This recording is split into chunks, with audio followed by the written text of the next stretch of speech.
Hello guys, welcome back to the channel. In this video we'll tell you the 6 different kinds of questions you should ask yourself before choosing any kind of major. So let's get straight into the video. The very first question to ask yourself is what is your strength and what is your weakness. If you don't know what is your strength and what is your weakness, you can certainly get a career counseling done. But if you actually know it, make sure you capitalize on that and don't lie to yourself.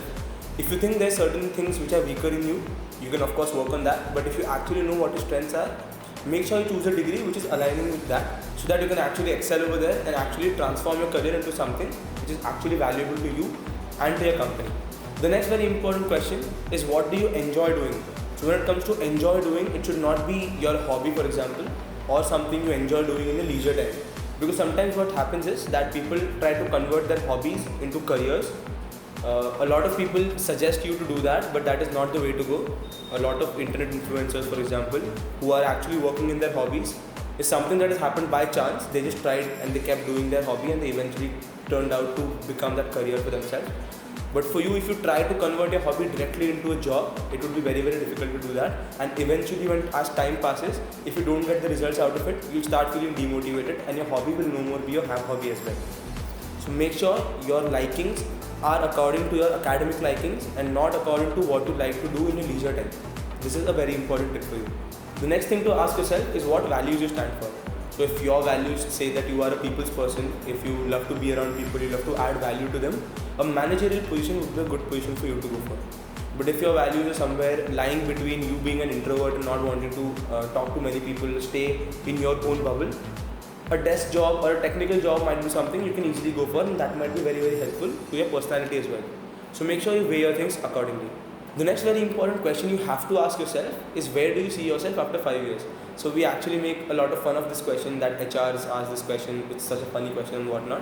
But this question actually holds a lot of value when it comes to both finding a degree and finding a job. So according to the degree, whichever degree you go into, you will be at least working in the particular role for the next 5 to 7 years. So if you do not see yourself at a particular position after 5 years, it will be very difficult for you to predict your future. Again, if you don't see yourself working at a desk job for more than 5 hours, do not choose a computer-based job, for example, an IT or a technical job. Or if you don't see yourself moving around the city, going to different places, selling stuff, do not choose a marketing or a sales job. The basic takeaway is that if you don't know what you want to do, make sure you at least cut out the things that you don't want to do in life.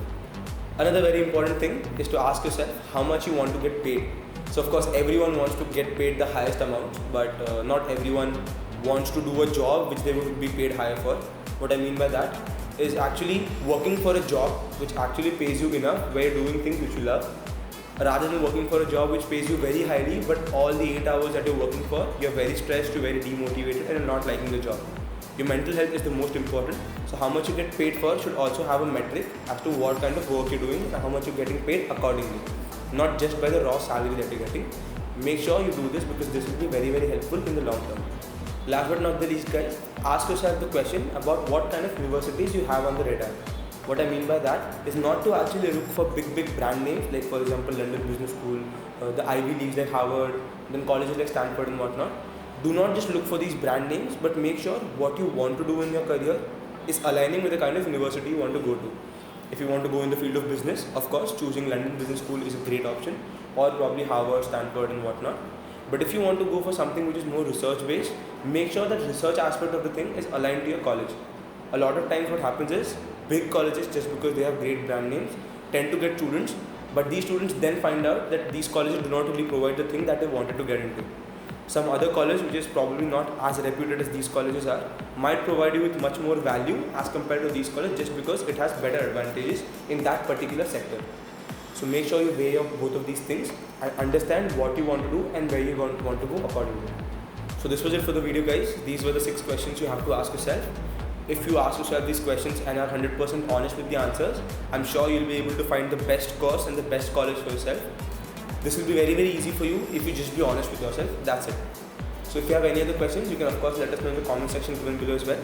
Also, if you want to have a one-on-one session with any of our advisors here at Grad Dreams, you can feel free to contact us with the help of the description box given below.